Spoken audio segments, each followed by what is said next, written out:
We all know that the original Bioshock games got success beyond the wildest expectations of 2K and Irrational, garnering many glowing reviews and many very legitimate Game of the Year awards, unlike some games do.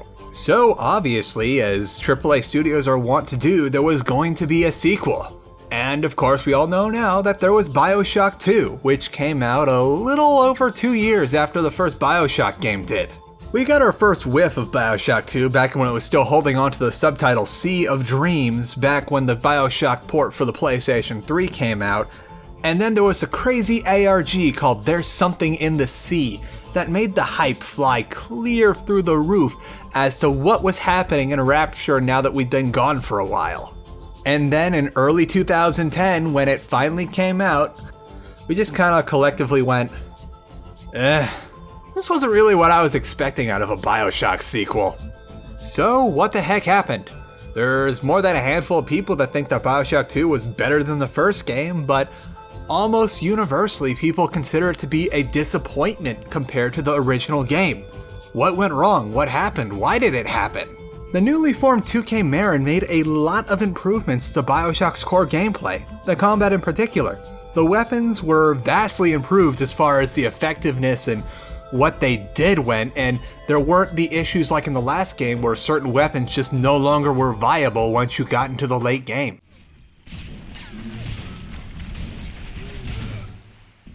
The modifications you unlocked at the Power to the People stands were also actual modifications now instead of just idle stat boosts or nullifiers. The cool aesthetic changes like from the first game were still there, but now if you really liked a weapon and got both of its major upgrades, you could get a third special upgrade that at times completely changed how you would normally use the weapon or how effective it was. For instance, the machine gun used to be something for trying to focus down a single enemy, but once you got the ricochet upgrade, it became crowd control. Also, now that you didn't have to put your weapons away to use your plasmids, you were allowed to get a lot closer to your weapons and really get the most out of them. And on that note with plasmids, the plasmids and gene tonics are greatly improved. Now with the upgrades you buy for all that atom actually having noticeable changes in them. For instance, Incinerate goes from pyrokinesis to a charged fireball attack to a full-on flamethrower once it's fully upgraded. And other things like Scout go from being mildly useful for trying to figure out what's going on with the room to a pretty good way to instigate fights without damaging yourself and possibly taking out entire groups of splicers from the next room over without any actual fear or harm to yourself. Bioshock 2 also changed how they did gene tonics, with having one large universal pool of gene tonic slots that you can put whatever you wanted into. It's kind of a mixed bag. On one end, I do like how I don't have to waste any more atom to be able to get more abilities, but on the other hand, it's kind of a mess in there, and at times it's really hard to figure out what you have equipped and what you don't have equipped, because it's kind of like rummaging through a bag trying to find exactly what you're looking for, and there's no pocket compartments to help you keep things organized. You'll have plenty of target practice to try out new combinations of gene tonics and weapon upgrades, as the enemy roster has been updated with variety and a few new types of enemies that play nice with the original cast. It also seems like they tried to upgrade the AI and tactics of the enemy, or at least they did that thing that Fear kinda does, where they talk about and telegraph what they're going to do to make you think there's something going on behind those polygon eyes. But it's still a nice effect. The original gang is still here with Leadhead, Thuggish, Spider, the Bouncer, the Rosie, plus some new foes to fight like the Rumbler, the Brute Splicer, and Big Sister. Everyone mixes well for the most part, and the beefed up variants of these enemies you have later on allow you to have nice targets to focus down or choose to take out all the smaller guys first so they don't bother you. Outside of the direct combat, the non-combat gameplay is also drastically improved. They finally got rid of the stupid pipe thing from the original Bioshock and created a timing game based on using the hack device to hijack the frequency of whatever you're trying to hack. And that makes sense. And it also doesn't pull you out of the gameplay, which adds additional tension, because now you can no longer be cheap and just keep on spam hacking a device trying to get out of combat long enough to heal, but you have to juggle attempting to take over the turret with attempting to stave off the gang of leadhead splicers that have found out where you're hiding. This hacking game is as complicated as it needs to be, and out of all the hacking games that always show up in games like these, whether it be Deus Ex, the original Bioshock, Prey, or whatever, this one's the best because it's uncomplicated, does not break up the gameplay, and you know what to do right off the bat. There's no need to upgrade whatever so you can hack better. You can technically do all the hacks with ease with no hacking tonics installed. By the same breath, the research system in Bioshock 2 is also drastically improved.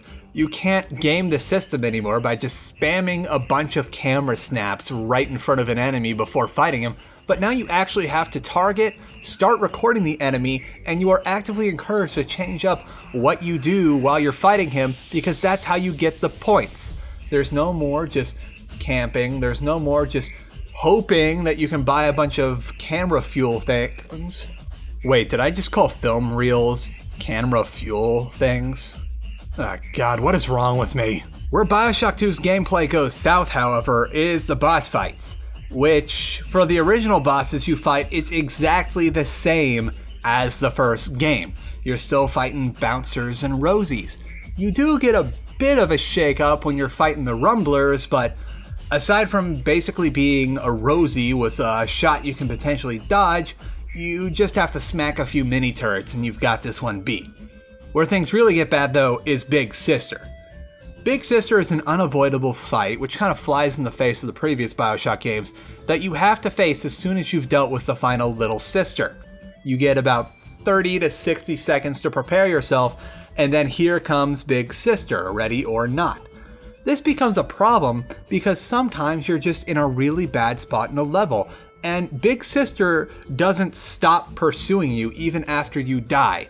Unless you're playing no Vita Chambers, you pretty much just pop back in, you get another 30 to 60 seconds to try and prepare yourself, and you just have to keep fighting Big Sister until either you finally kill her or you get frustrated and turn off the game.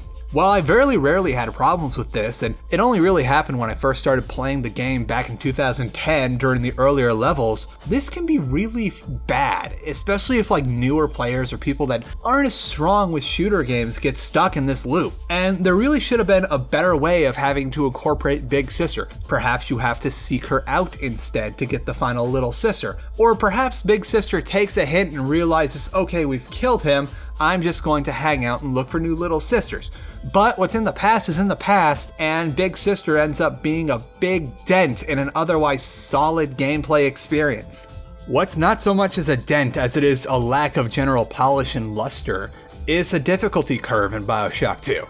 Aside from potentially getting stuck in a feedback loop with Big Sister, you're never really feeling super challenged throughout most of Bioshock 2.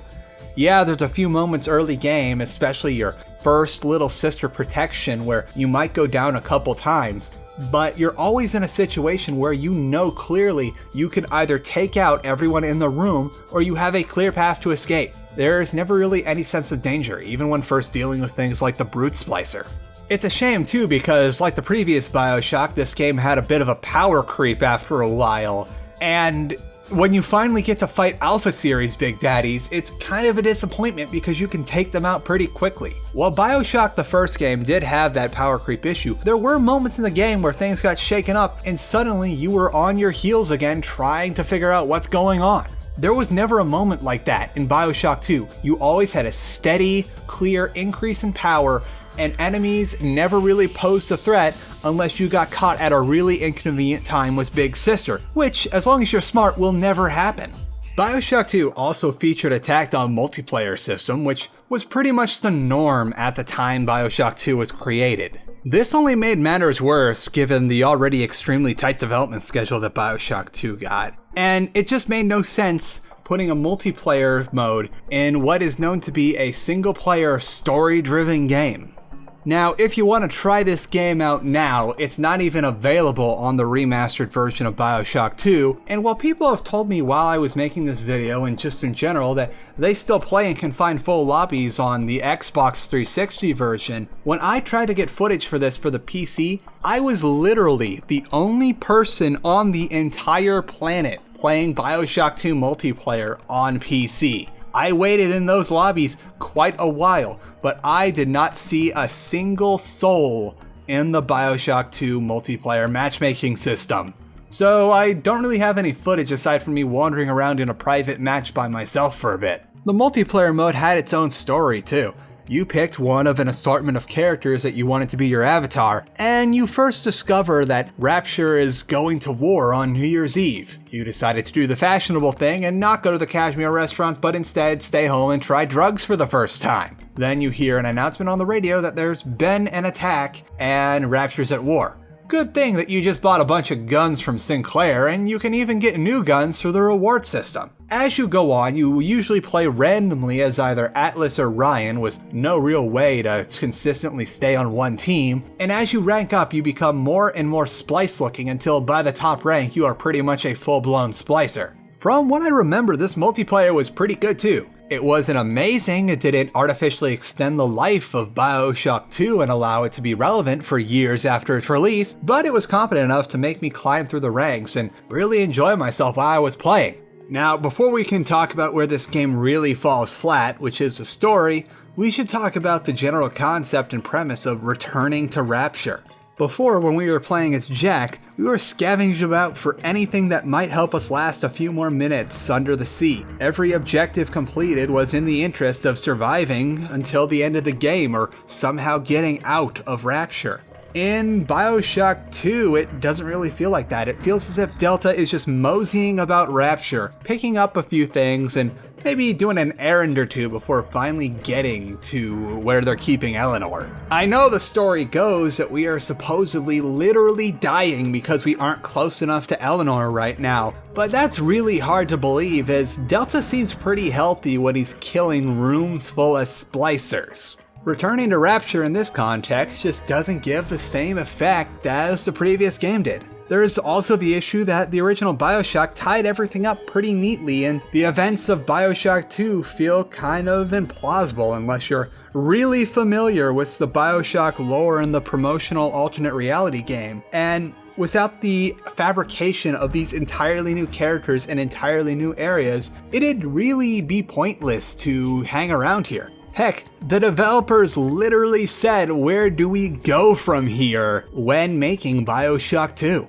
In my opinion, they ultimately played it way too safe and didn't really do anything that lived up to the standard of the first Bioshock. The story was utterly straightforward with no twists or anything. Yes, there were reveals that sort of changed the dynamic between certain characters, but in the original Bioshock, there were multiple plot twists that changed the entire direction of where the story was going and what the characters were working to achieve. That never happens in Bioshock 2. From the very beginning of the game to the final cutscene, the story always is, we need to go get Eleanor so that Subject Delta can survive. Along the way, a lot of the characters you meet just seem implausible at best and outright impossible at worst, given that it's been 10 years since the fall of Rapture. What exactly have Sinclair and Stanley Poole been doing to survive this hellhole? Some of the characters do make sense though, like Grace for instance. She picked the right side of the Rapture Rebellion and ended up becoming the governor of a region in Rapture where she held swing in the first place. So that one makes sense. And while we're on the note of Grace, she seems to be the only minor character from any of the levels that really comes back and shows up again in any extent. She'll help you out a couple times if you decide to spare her, but other than that, all the characters who you meet who you are given the choice to either kill or spare seem kind of pointless. There's no real reason and there's no real breadcrumb moment where it comes back whether or not we've decided to spare Stanley Poole or whether we decided to follow Gilbert Alexander's original wish and kill him. It just seems pointless, whereas in the first game, all characters were resolved, usually by killing them. There's really no reason to kill or spare any of the minor characters in Bioshock 2 unless you're going for a particular kind of ending. Which, on the note of the endings, when you finally do achieve the end state of the game and you can get one of 6 different, heavy air quote there, endings, it depends on these choices you made, yes, but these endings are almost entirely the same. In fact, if you've seen one of those endings and you have a flowchart like this one I got from IGN, you have seen all the endings.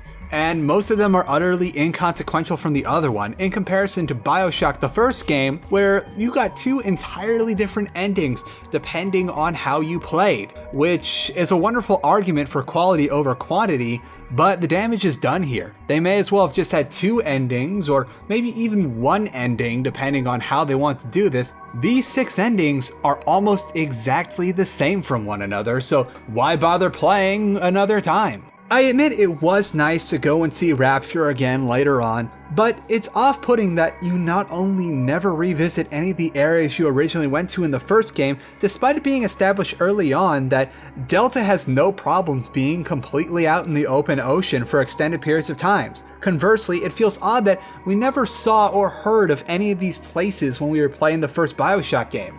While it's not entirely unheard of to have a sequel to a game take place in roughly the same universe but in an entirely different setting within that universe, it's still off-putting that none of the stuff that was originally there really persisted, especially when there was concept art for places like a flooded Fort Frolic.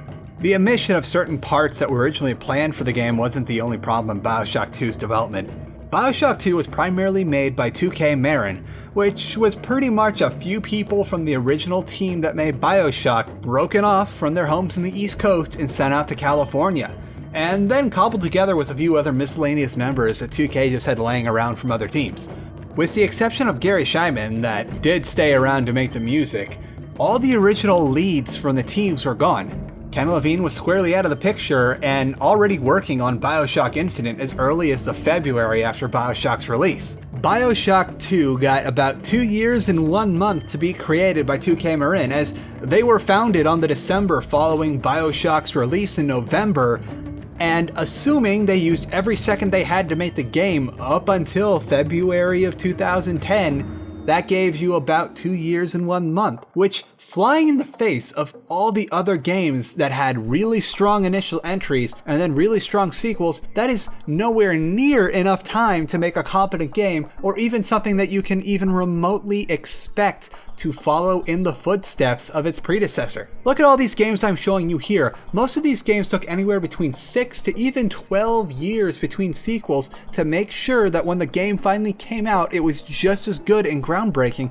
as the original game. And yes, a lot of this time is probably waiting or developing new technology to make your game groundbreaking, but that is an important part of developing your game, is making sure the tech is there for what you want to do. Meanwhile, while 2K Marin only got those 2 years and 1 month to make Bioshock 2, Ken Levine pretty much got all the time he wanted to make Bioshock Infinite. He got multiple date pushbacks and probably, while an intense, a pretty lenient schedule as far as deadlines went. Which again is evidenced by the fact that Bioshock Infinite got pushed back multiple times before it finally came out and had multiple complete redesigns, if we believe all the stuff from the early footage. Bioshock 2 got about 1/3 of the time that the original Bioshock got from going to concept to completion, and it shows. Well, admittedly, to play devil's advocate, most of the initial groundwork regarding concept, gameplay, and etc. were already done by the first Bioshock game, and you had most of the original team working on Bioshock 2. That's still nowhere near enough time to make a game that's really going to be as amazing as its predecessor. If you look at Bioshock 2 on its own, it's a really good game with a predictable story, but that isn't exactly a deal breaker when it comes to video games. And aside from a few really jarring difficulty spikes if you play the Little Sisters wrong, it's all around pretty solid, even if it's predictable. Between the much shorter time for development and almost all the big names being gone, and then simply having to follow up on one of the best games of the previous console generation that's also possibly one of the best games of all time, Bioshock 2 was set up to fail before it even started development.